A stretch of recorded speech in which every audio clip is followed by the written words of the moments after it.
Welcome home to USA Global TV and Radio, a place where dreams take flight, with authentic storytelling, diverse perspectives and meaningful conversations, where global stories unite and bridges are built beyond all borders. Discover world-class education, entertainment, hope and inspiration. Together, we're building bridges worldwide. Subscribe to our channel, USA Global TV. Download our app, USA Global TV. Be our guest or join our team. Visit usaglobaltv.com.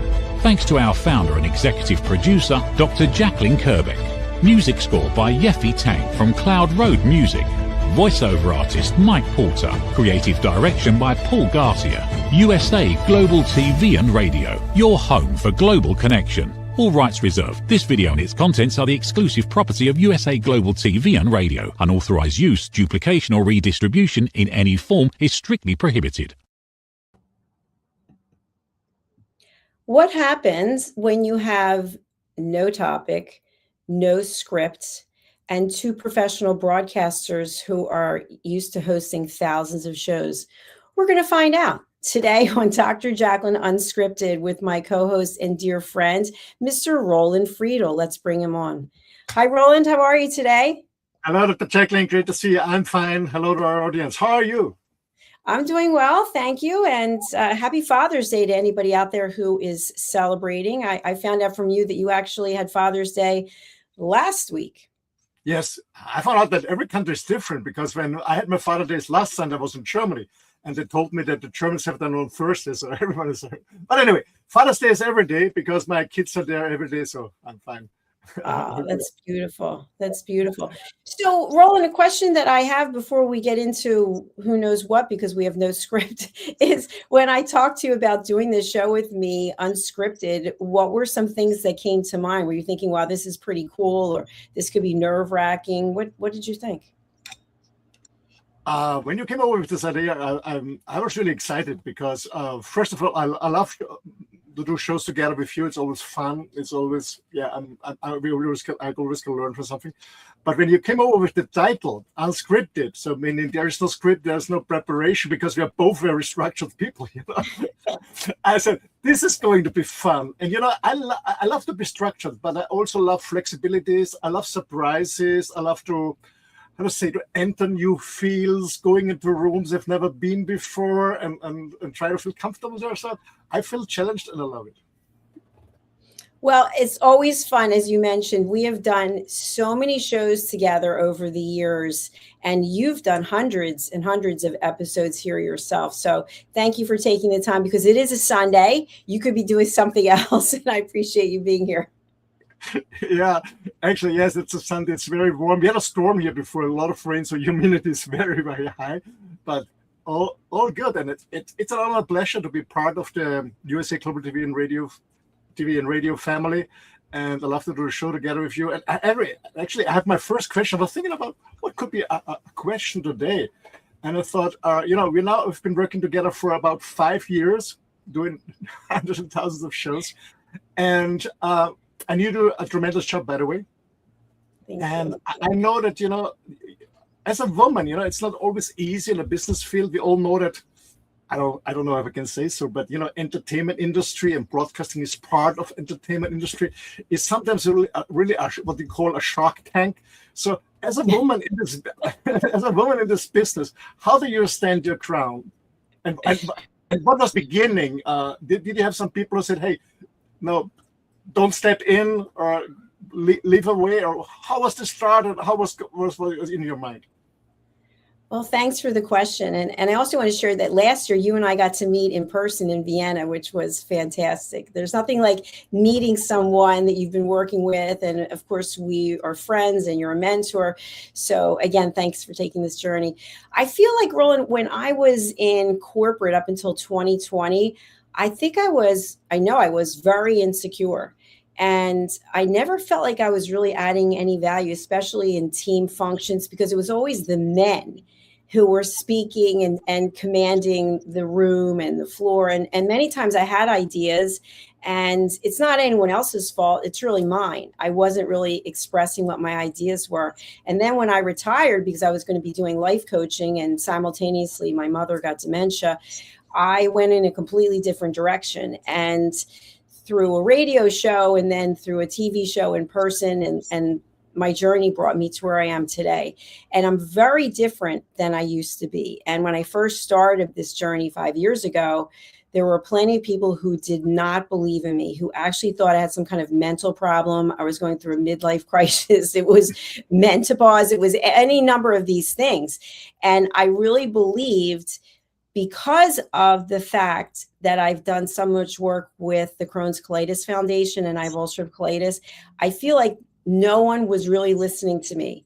And I know that there are other people out there who have incurable diseases and they feel the same way. People are always trying to fix them and problem solve them and try this and do that, that other people must have this desire to speak without being judged.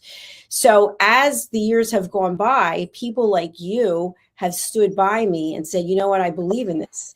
And I see the evolution and refer people to it. And I think that we have at the core, we have people who have been here since the beginning.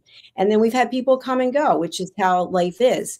But I feel like because of people like you who believed in me and did many shows, sometimes you were doing 4 or 5 shows in a row.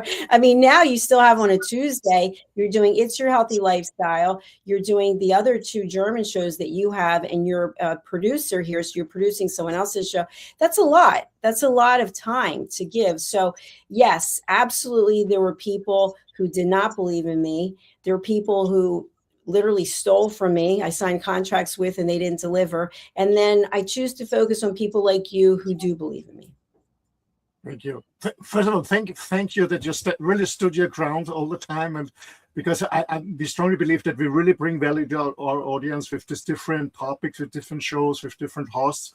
And it's also an amazing opportunity, not only for our guests who can present themselves, being interviewed, but I think it's also an amazing, I would call it a learning platform for all the hosts and co-hosts here on the show, and who really grow like myself. When I look back 5 years ago, my first show, and now hopefully there's a difference. Anyway, I have a question to you, Dr. Jacalyn. As I said, business is mainly very man-driven. It's a masculine energy.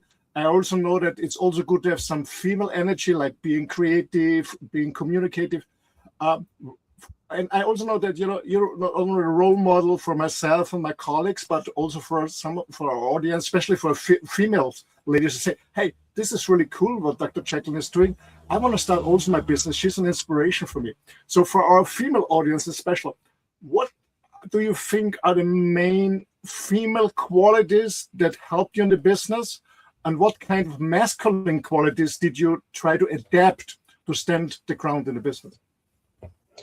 I love this question because over time, I've had various people reach out to me and say, you're always in your masculine energy. And I do have many times, more times than not, I would say, where I am in my masculine energy, because it's a masculine world. And the business world is still dominated by men, and you can easily get walked all over. But what I really believe is, in order to get your business off the ground and keep it growing, it is a significant amount of time, money, investment that you have to make. And there are many roles that women play, and sometimes those roles are taking an extensive amount of time as well. For me, I don't have a partner. I don't have any children. So I'm able to dedicate my time as I like. And I choose to put it into this platform and my Dr. Jacalyn LLC business. So what I would say is, how passionate are you about what you want to do? Are you willing to put in the time? Are you willing to say, you know what, I can't go on vacation. You know what, I can't do XYZ on the holiday, because that's what it takes, at least in the media industry, because we deal with time zones all over the world. And if you want to do a show and I say, well, not on Saturday, not on Sunday, not on these American holidays, not when I'm on vacation. It's kind of like, well, so we're at the point now, as you know, because you are a producer here, that we have other people who are running the platform as well, which is something else where you have to feel confident and comfortable to train people and then trust them to do what you would do. And I want to just end on this question with one other thing, which is we have a global broadcaster training here for us all to take our game up to the next level. And quite frankly, Roland, not everybody's on board. Not everyone's in agreement. Not everyone wants to do it. And so as a business owner, that's a tough place to be because you want everyone to want what you want. And at the same time, you realize some people are doing TV shows because it's a hobby. And they're all different reasons. But for us, I know you feel this way too. We're doing it to create a legacy and we're providing world-class education. So you have to be prepared for people not to be in alignment with you. And then you have to figure out, well, how will you deal with it? 100%, Dr. Jacalyn. So for our audience, maybe someone said, hey, that's really cool. I'm thinking about being not only maybe a guest, but hosting a show or interviewing people would be fun. And what is, in your opinion, from your experience, what kind of mindset does somebody need to become a good TV host and listener and interviewer and broadcaster? Thank you, Roland. It's funny, on Friday, I think Thursday and Friday, I started training and onboarding 4 new TV show hosts who will be soon joining us. And they all have one thing in common, which is they're coachable. And I personally, through my experience, when I am producing a show, I know if somebody's going to be a good TV show host. I can just tell that there's something there that is workable, that they, if they're interested, could be an excellent TV show host, potential global broadcaster. And what I ask is for someone to be coachable, for them to accept feedback. And of course, I give feedback in a positive manner, constructive manner. And if they don't have that, that's a definite no. Then the second thing is, if they are interested in getting rich, probably not going to be a good place to come, because I don't think any of us are getting rich by doing this. And it's sort of looking at how important is visibility to you, how important is credibility, how important is collaboration versus I want to get rich. So when I'm interviewing someone and they're like, oh yeah, I want to get rich, I'm sorry, but this is not going to be a good place for you, because it doesn't work out that way. And maybe they can get a sponsor, or maybe they'll have an episode that goes viral. But what I've also found, Roland, is that on Instagram, TikTok, those things, the number of people who actually get rich and continue, if you're not Mr. Beast or Joe Rogan or Mel Robbins, it's probably not going to happen. So you have to have a more passionate desire to give back to the world. So I would stop there and then see what questions you might have. Okay. So when I summarize, it's first of all, in mindset, you mean somebody has to be teachable, willing to learn, willing to improve, and also to listen to feedback. I think it's very, very important. And then the second one is it's more about having a passion to do shows, to interview people, and for ourselves, for our business to gain credibility, and of course improve or increase our visibility. So from the mindset, what kind of skills does somebody has to bring on board in the beginning, or can it be trained from zero? Or what was your experience? I think people can be trained. The one thing that I'll notice, especially if they're coming on as a guest, do they follow the instructions? So when we share with them, for example, I'll just do this now. When you're on Spotlight, you have 2 minutes to say whatever it is you have to say. And then if you see the host pop back up, then let that person get a question or comment. And because we're continuously looking to drive engagement with our audiences. And if someone's talking like a monologue for 6 minutes, people can get bored, especially if it's a topic they're not interested in. So if they follow the instructions, then I think, okay, they're on the right path. But many times people don't. We will have people go on, and you see this yourself. It could be 6, 7, 8 minutes. And because we practice elevated listening, we can't interrupt them. But there was a show recently when the person kept talking and I was doing this as the producer. I kept doing this and this, hoping that they would, and they still didn't get it. So they would require a lot of training, which is fine, but they have to be open to seeing it. And some people are not. Some people will say, well, this is just the way that I do it. I've always done it this way. And if I can't do it, so that's not going to be a good fit. You have to be interested in helping to promote the other person's story. So if you have a guest on and you continuously are making it about yourself, if I say something and then you take over the stage and you start talking for 5 minutes about yourself and I'm the guest, I'm like, oh, okay, why am I even here today? So there's certain clues that are subtle and not so subtle. But I think if a person is passionate enough and it's really important to them, then I think that it could apply to a subset of people. And the last thing I'll say is, and I've said this over and over, I just said this to the people I onboarded, if this is not something that you are excited about, if you are waking up and going, I am dreading doing this TV show today, it's not the right place for you. You and I have been doing this for years. It's exciting. You say to yourself, I can't wait to do this show. Maybe sometimes all the elements, especially with you traveling, you never know if you're going to have Wi-Fi or what the case is. You do your best to get to an area. But for people in a stable environment, if you don't have to worry about those types of things and you're still dreading it, probably not the right place for you. 100%. 100%. You know, some of our audience know that I'm living in a motorhome full time. So I started it a little bit more than 4 years ago, and actually I'm taking care of my old auntie since my dad passed away, and I'm standing with my motorhome. So I'm broadcasting from my motorhome. I'm standing outside our house, and I'm taking care of her because last week when I was abroad, she fell out of the bed. So I went back to take care of her. But I wanted to tell her, and normally, you know, she has dinner at 4:30, between 4:30 and 5 sharp. What is the time right now here, where I'm here in Europe? And I'm putting on my shirt, and she said, where are you going? I said, go to the motorhome. And he said, you have to work? I said, no. But why do you put on the shirt? I said, well, you call it a work. I'm doing a show together with Jacalyn Kerbeck. She said, yeah, you mean work? No, for me, it's not work. I love what I'm doing. I'm excited. I can't wait to start, to get the studio, the setup, and go live. So broadcasting. So for me, it's not work.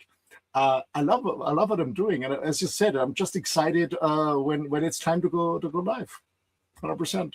It's so true. And I really appreciate that you shared that, because people will say to me, for example, I work out every day and I'm taking 2 classes, or sometimes once a week, 3 classes.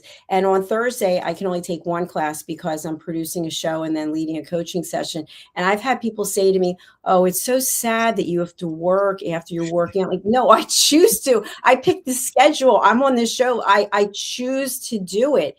Yeah. But isn't that, no, it's not actually. So another thing is, I have people sharing with me about vacations and why don't you take vacations? And I really believe this when I say it, because every day I get to do this is a vacation. And some days are challenging, right? Because not everything goes well or people don't show up. And then you just have to jump into it and do the show yourself. But if you think about the lifestyles that some people have, some people might be taking a drive of an hour or more, public transportation, multiple switches to get to where they're going. They're sitting in an office, and some people are happy with it and some people are not. I am so grateful that I have this lifestyle that I could not imagine saying, oh, I don't want to do it today. 100%. You know, I sent out a social media post today because in the morning I work, started early in the morning working. And a friend called me and said, I was texting me and I said, I called you back, I'm working. I said, hey, it's Sunday. I said, yeah, what do you want to tell me? Yeah, it's Sunday. And I said, yeah, I put this post on because I love to work, especially on Sundays and holidays, because I love to make a day off during the week. Because when I go to the beach, there are less people, or in winter when I go skiing, there are less people during the week because the weekends are always crowded. And on the other hand, on the weekends, I don't know what your experience is, but I have less distractions, less phone calls or even no phone calls, just private phone calls, no emails popping in. So I love the weekends to work and the holidays, 100%. And I remember when I was young and I had no kids before a father, and I was always volunteering on the weekends because I know, there are family guys who have kids at home. They want to spend their, I don't know, Christmas or New Year's Eve or what with their beloved one. I was always willing to work on weekends and on holidays because I love it. I love it. 100%. Do too. And Roland, you shared something a few years ago, and it's still really pertinent.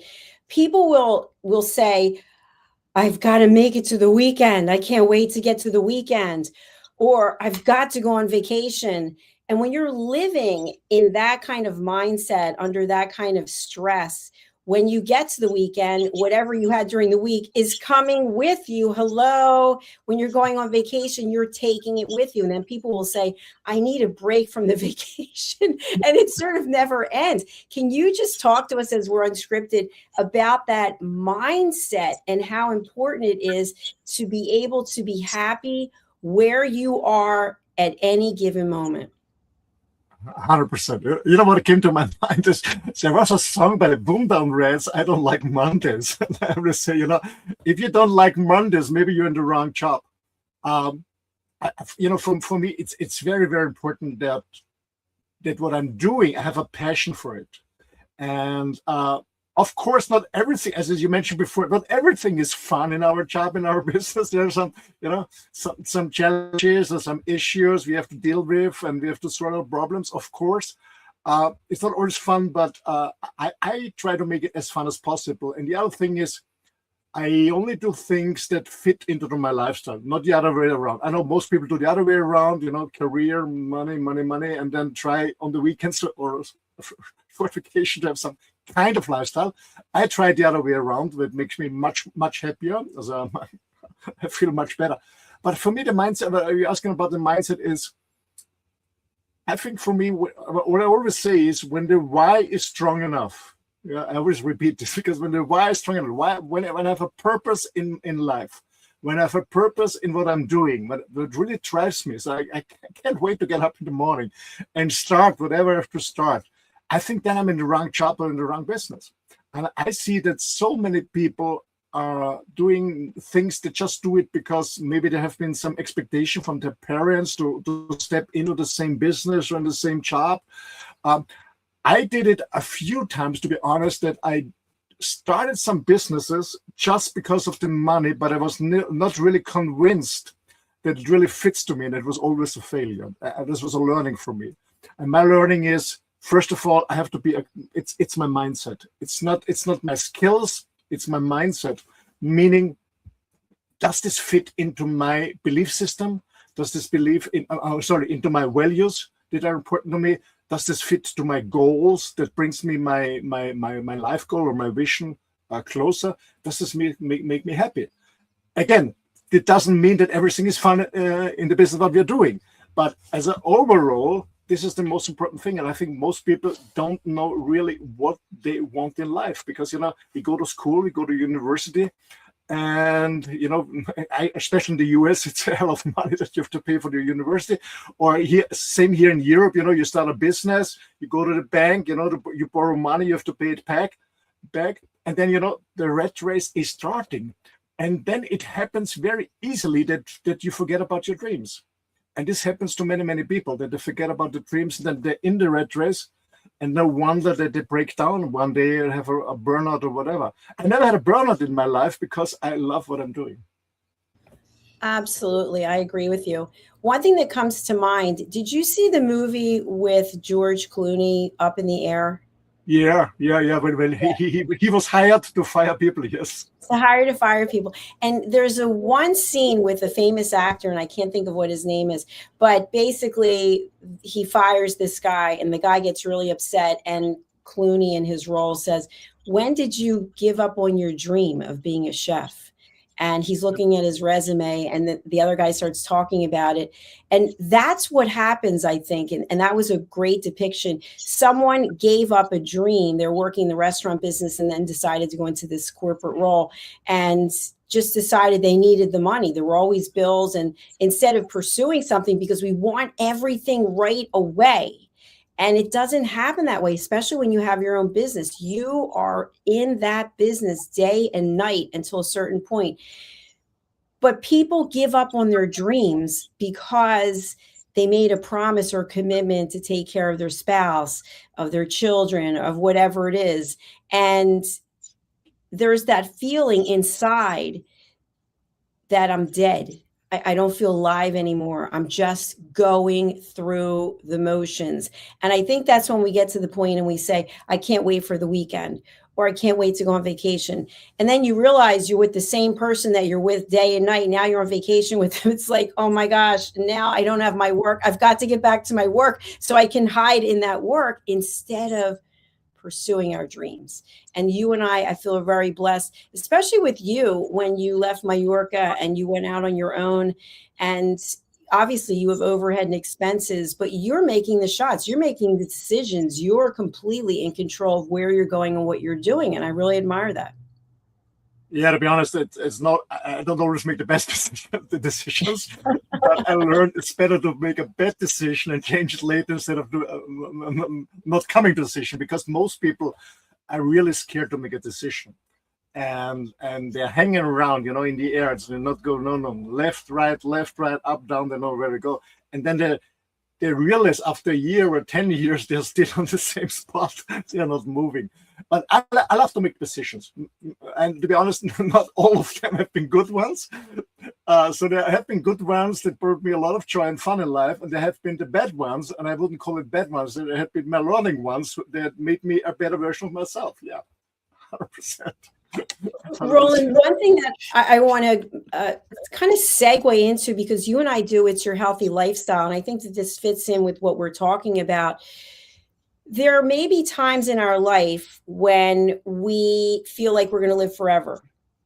Oh, I'll drive erratically, or I'll drink, or I'll shop, or whatever it is, thinking that it's never going to catch up to us. And you and I are similar in age, although I am a year older than you are. And then you get to the point you realize that the amount of time you have ahead of you is less than what you have behind you.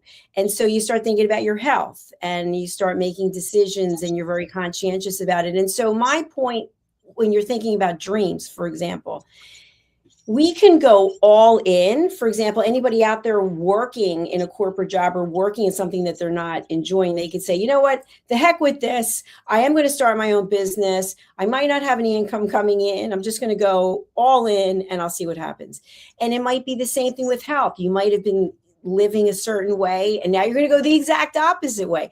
So where is it that we go in the middle and we find peace, knowing that we have control, unless we have some kind of addiction, but we have control over the choices that we're making? We don't know where it's going to take us, but we're empowered to choose. Oh, the good question. Oh my God. There comes some things into my mind. First of all, I think I'm never scared about the future, because I'm 100% of my future in control, because I'm in the driver's seat. I always try the driver's seat. As I said, not always the best decisions, but I'm making decisions, and if it's not working, okay, I correct my course or my direction where I want to go. So I'm not scared about this. Of course, I become 62 in less than 3 months. It's the 21st of June. In less than 3 months, I gave up. When I was young, I've always tried to put more time in my life.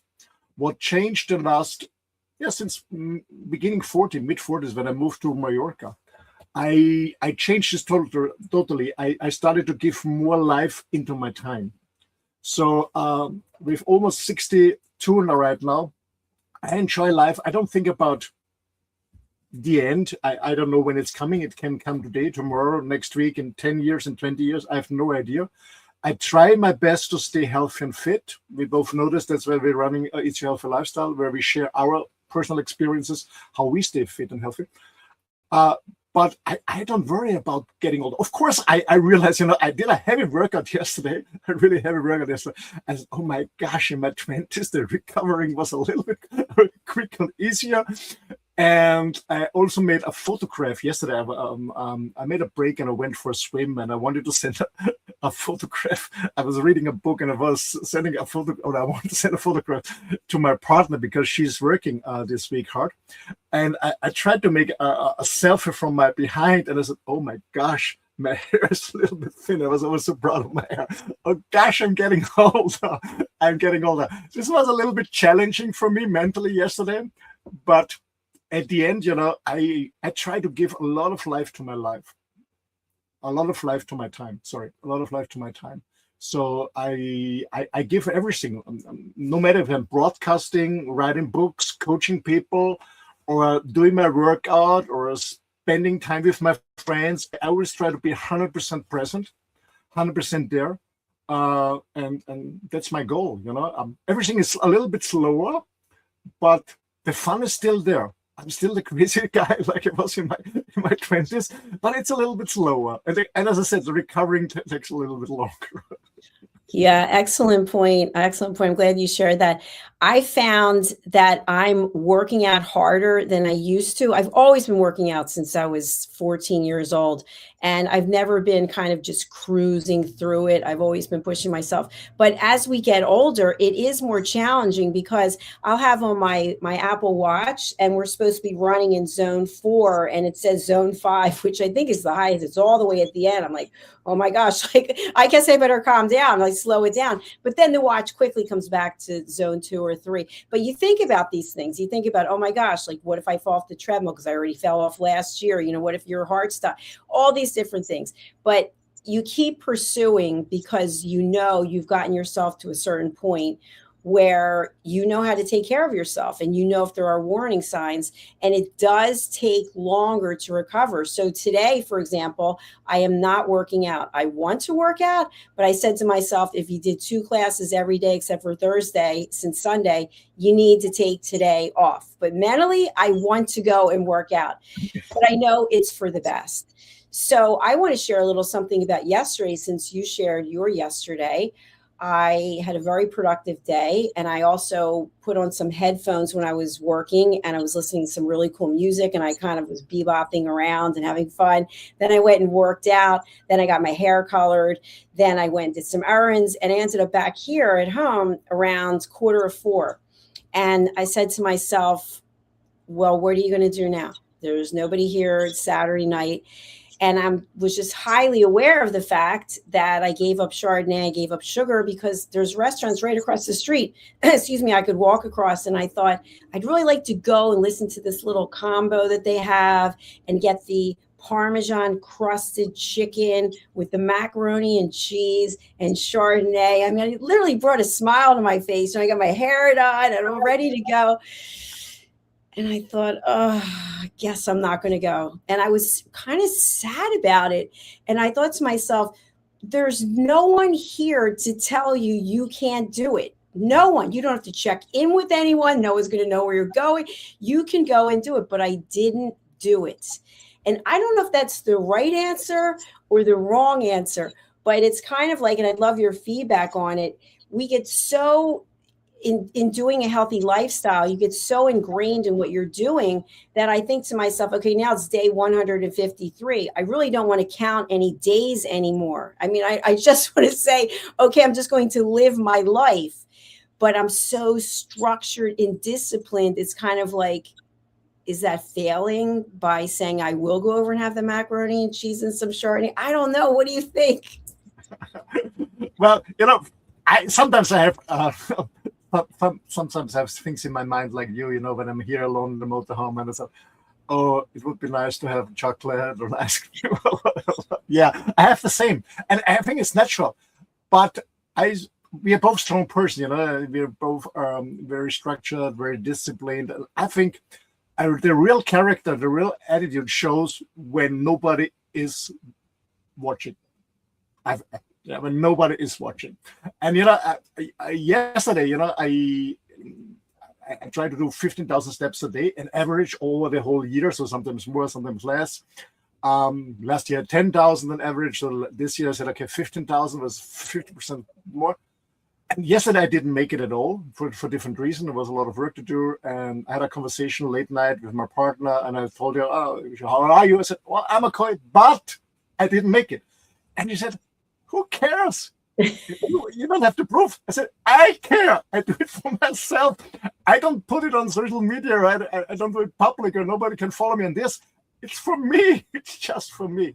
And it's the same when I said, okay, I want I don't know, macaroni or a pizza or an ice cream or whatever.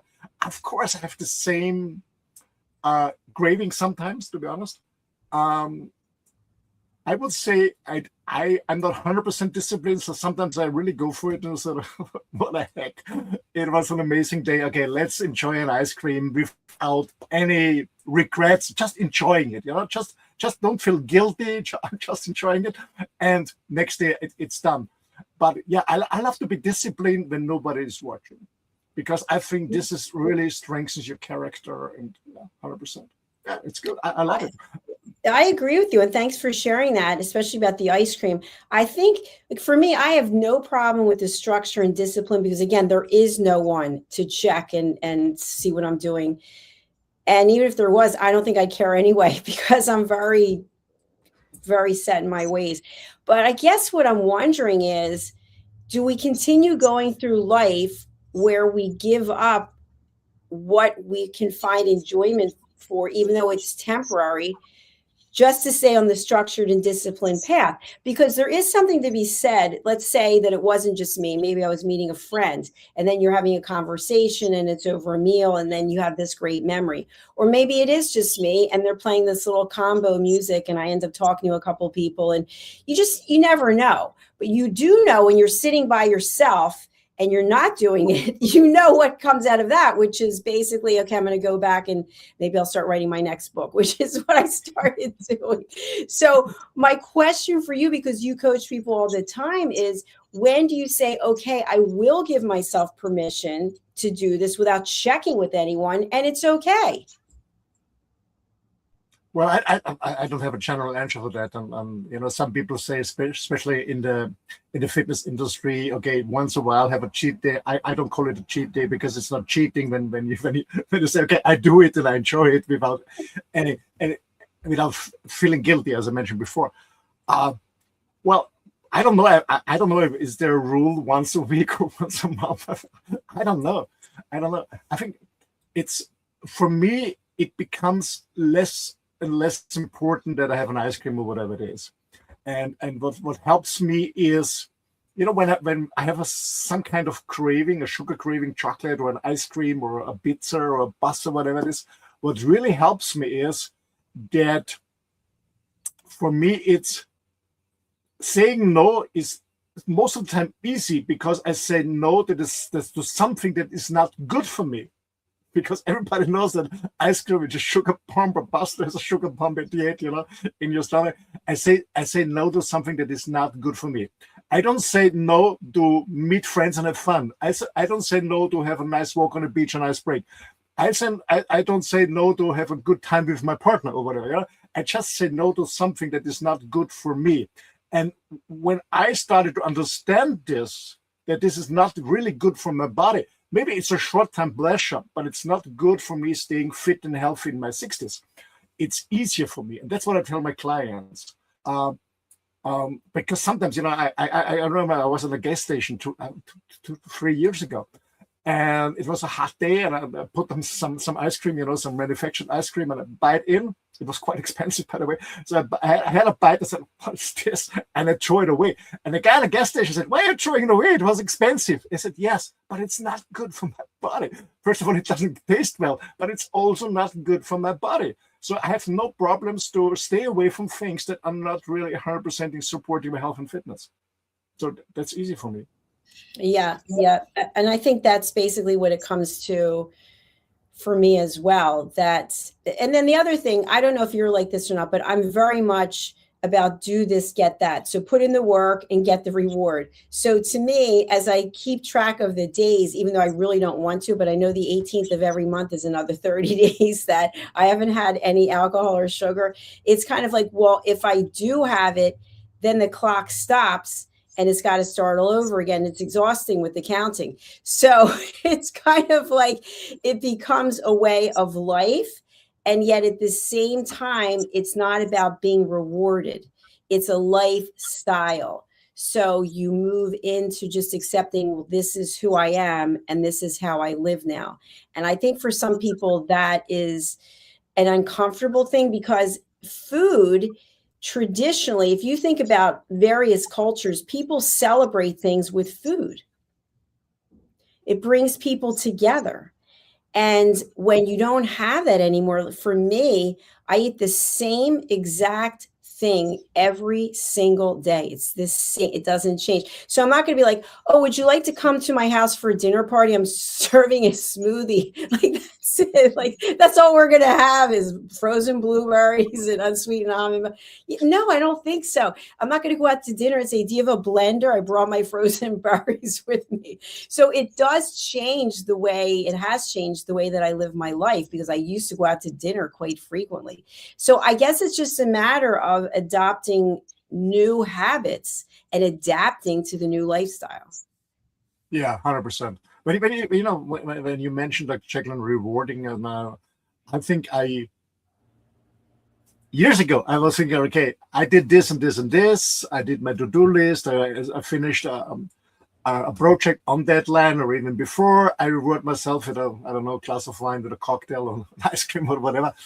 I had this before, and now I think, no, I'm rewarding my body not doing it. And the reward this is not doing it, because I found out when I do it, as I said, it makes me 5-10 minutes happy, and then I feel really bad. And I can tell it's because I'm here at my auntie's house since when they come back on Tuesday morning. I came back here, so it's about 6 days now. And I cook for her, but of course I cook what she loves to eat. So I share some the lunch with her, and I eat the same like she does. I can't stand it. So I can't stand it anymore. And she doesn't understand it. So now, but she said, yeah, but I'm 86. Yeah, I said, Auntie, yes, I love you, but maybe you have no idea how much energy you would have, or even more energy would you have when you would change your diet. Anyway, so she adjusted. So what I wanted to tell is, sometimes it's really difficult to stay disciplined. It's not discipline, but it's not that I'm not disciplined, but it's sometimes really strange. You know, she's 86, and I said, no, I don't eat this because it's evil or whatever. It's not healthy. She would look at me like, what's going on with you?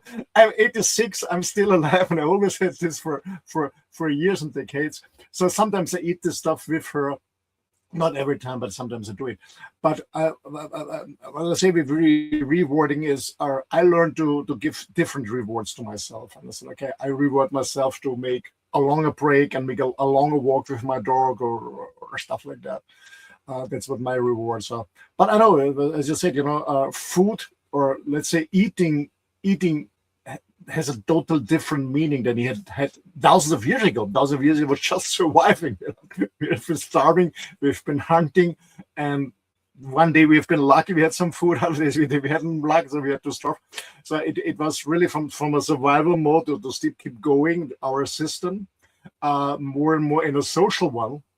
In a social aspect, when families come together, and I know that in the US you still have this on Thanksgiving or stuff like that. As a social gathering, I know this. We have this in Europe more in the southern countries like Italy, Spain, where I've been living. That families come together on the weekends or on special vacations, and they have dinner together, large dinners together. But it's more about communicating than on eating. Of course, they eat a lot, but it's more about communicating and sharing their stories or whatever. But more when you go more Middle Europe and North Europe, it's more about distracting yourself. So, and this I wanted to add on the question before, is when I talk to my clients, when they ask me, okay, how to be disciplined, and I said, you know, sometimes when I'm alone in my motorhome, funny, it's not when I'm together with my partner, but I'm alone in my motorhome, sometimes I have this craving, you know, an ice cream or chocolate or whatever it is. And my first thing is what I learned is that I said to myself, Roland, do you really want it? Or do you want to cover something that you don't want to look at? Maybe you feel bored, maybe you feel insecure, maybe you feel just not happy, maybe you're not really happy with the whole day, with your achievements or whatever. What is it why you have this craving? And most of the time when I have a craving, it's just because I want to distract myself from something I don't want to look at. So I learned this and I said, okay, sorry, I have a glass of water or I prepare myself a tea. Have this tea, the so-called hunger is gone, and then I take my time and it's okay, what is it that I want to cover? Yeah, I think that's a great point. I'm just looking at the clock. We're over time. But one comment that I want to make to what you just said, which I think is important, is that I think many times people are bored. Like last night, I was bored. I was thinking, okay. And then I start to look at, well, how much money is it going to cost? Do I really want to drop, X number of dollars to go sit over there by myself, listen to some music? I put some headphones on and have some water. You kind of just reconcile. But for some people, it is about that need to socialize or satisfy that immediate need. But there's something probably going on that's much deeper that maybe we don't want to look at. And that is one thing that I found. I did a show the other day about 150 days and my focus and my clarity. And some of the things that I wanted to accomplish by giving up wine and sugar, I haven't accomplished. Like I thought, okay, I'm going to be so thin. I'm going to be ripped. I'm going to be like, and that hasn't happened. But I do have this incredible clarity. And my emotions are very much like this. Instead of, sometimes on a Monday, I would be depressed, or it's the weekend. I'd be like, oh, but I don't feel that way anymore. Now I just feel grateful every day that I'm here. So there are a lot of positives that came from it, but it's not for everyone. Not everyone is going to live a disciplined and structured life. And so I don't think either one of us is here to say that's what people need to do, because you have to actually find that because it's you have to sustain it regardless of what your partner or anyone else might think. It's something that drives you. 100%. I always said it, because my partner, she also wants to change her lifestyle. I said, change if you want to change. Don't change because I live different than you. I eat differently than you. I work out more than you. It's because, I guess I mentioned many times in other shows, when it's coming from outside, and it's I have to, I must, I have to, it's coming from outside. And it's never working on the long term. It's never sustainable. It has to be inside of you. Say, okay, I want to stay healthy. I want to be fit, slimmer, whatever it is. Yeah, it's not working from outside, 100%. No. And I want to sum it up with this. This just popped into my head. And it's almost the same type of analogy about a partner. You can say to someone, I need you. You can say to someone, I want you. But if you said this to someone, I think this is profound. I choose you. And it's the same with a lifestyle. Oh, I need to be eating like this, or I have chosen this way to live. And when you look at it that way, it's almost like, wow, this feels really good, instead of I have to do it, or I have something that's not being satisfied. I need to do it. I know I'm choosing to do this. Yeah, 100%. I have a small story, but it happened yesterday, if you want. It was late night when my partner called me, and she has very busy days, driving these people around with the Porsches. And she said, she stopped smoking when we met, because I'm a non-smoker, and she stopped smoking. I said, Roland, I have to tell you, I had 3 cigarettes on 3 3 different days, and a glass of wine. And I didn't say anything. I just shut down my mouth. I didn't say anything, no reaction. And then she started just justifying herself for 2-3 minutes, and I didn't say nothing. And she felt insecure because I didn't say anything. And then I said, honey, what the heck are you doing? Why are you justifying? You're a grown person. It's your decision. Stand with it. You're not doing it for me or against me. I'm not pissed off with you. It's your health. It's your stuff. Thanks for sharing it. But I don't say good or bad. It's up to you. But when she said, but you didn't say anything. Yeah, I just wanted to know if you're going to start to excuse and justify. What's going on in your mind? You're a grown-up person. Make decisions and stand with them and take responsibility. Bang, that's it. And I think that's the same for all our people outside. sometimes, we call it a cheat day. You cheat on whatever it is, on sugar or alcohol or cigarette. It is like it is. There, next day, sun is going up in the morning again. There's a new start. There's a new chance. Make it different.